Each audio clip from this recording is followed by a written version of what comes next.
आकाशवाणी भोपाल से प्रस्तुत हैं प्रादेशिक समाचार।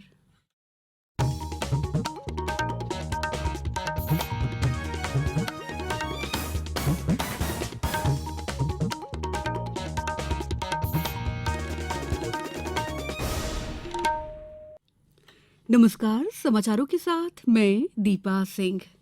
प्रधानमंत्री नरेंद्र मोदी ने आज कृषि और सहकारिता पर बजट वेबिनार को संबोधित किया। इस अवसर पर उन्होंने कहा कि अमृतकाल बजट का उद्देश्य कृषि और सहकारिता क्षेत्र को मजबूत बनाना है। प्रधानमंत्री ने कहा कि न केवल हमारे किसानों ने देश को खाद्यान्न में आत्मनिर्भर बनाया है, बल्कि देश को खाद्यान्न निर्यात करने में भी सक्षम बनाया है।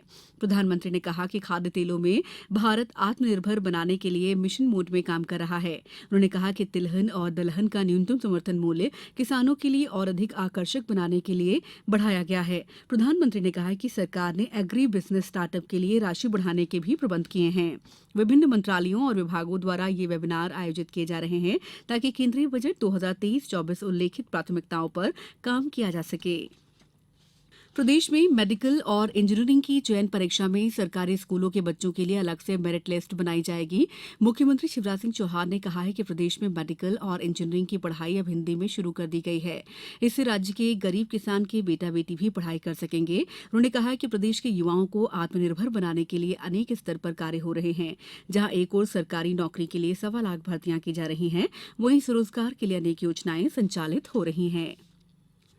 भारत की अध्यक्षता में संस्कृति कार्य समूह की पहली बैठक आज मध्यप्रदेश के खजुराहो में संपन्न हुई। संस्कृति कार्य समूह की पहली बैठक का उद्घाटन केंद्रीय संस्कृति और पर्यटन मंत्री जी किशन रेड्डी ने किया था। इस अवसर पर केंद्रीय मंत्री डॉ वीरेंद्र कुमार, केंद्रीय संस्कृति राज्य मंत्री मीनाक्षी लेखी और प्रदेश के मुख्यमंत्री शिवराज सिंह चौहान भी मौजूद थे। पेश है एक रिपोर्ट। बताया कि संस्कृति मंत्रालय ने संस्कृति कार्यदल की बैठक के आधार पर साल भर चलने वाली गतिविधियों का प्रस्ताव भी तैयार किया है।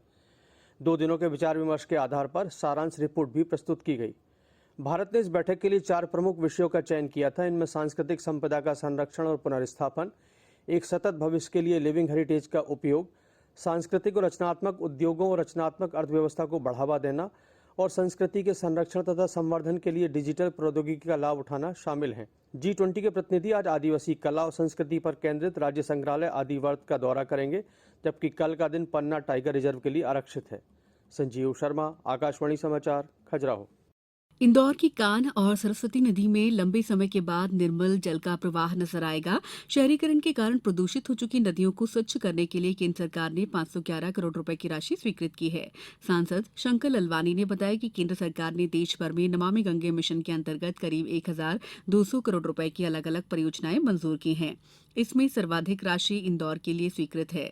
गौरतलब है कि केंद्र सरकार ने गंगा नदी में प्रदूषण को कम करने के लिए नमामि गंगे मिशन के अंतर्गत गंगा में मिलने वाली सहायक नदियों को स्वच्छ बनाए रखने के लिए अभियान चलाया जा रहा है। मुख्यमंत्री शिवराज सिंह चौहान ने कहा है कि सीहोर जिले के ग्राम बक्तरा में विकास यात्रा का समापन होगा। कार्यक्रम में विकास कार्यों के लिए 470 करोड़ रुपए की स्वीकृति दी जाएगी। कलेक्टर सीहोर ने बताया कि जिले के बक्तरा में 26 फरवरी को समापन कार्यक्रम में 66 ग्राम पंचायत शामिल होंगे। अब कुछ समाचार संक्षेप में। केंद्रीय गृह और सहकारिता मंत्री अमित शाह और मुख्यमंत्री शिवराज सिंह चौहान आज सतना में आयोजित कोल जनजाति महाकुंभ में हिस्सा लेंगे और नवनिर्मित शासकीय चिकित्सा महाविद्यालय का लोकार्पण भी करेंगे। शिवपुरी में कल जिला स्तरीय रोजगार दिवस मेले का आयोजन किया गया। जबलपुर में आयोजित रोजगार दिवस कार्यक्रम में विभिन्न स्वरोजगार योजना के अंतर्गत 4,591 हितग्राहियों को 136 करोड़ 43 लाख रुपए के ऋण स्वीकृति पत्र स्वीकृत किए गए। इस बुलेटिन में इतना ही। नमस्कार।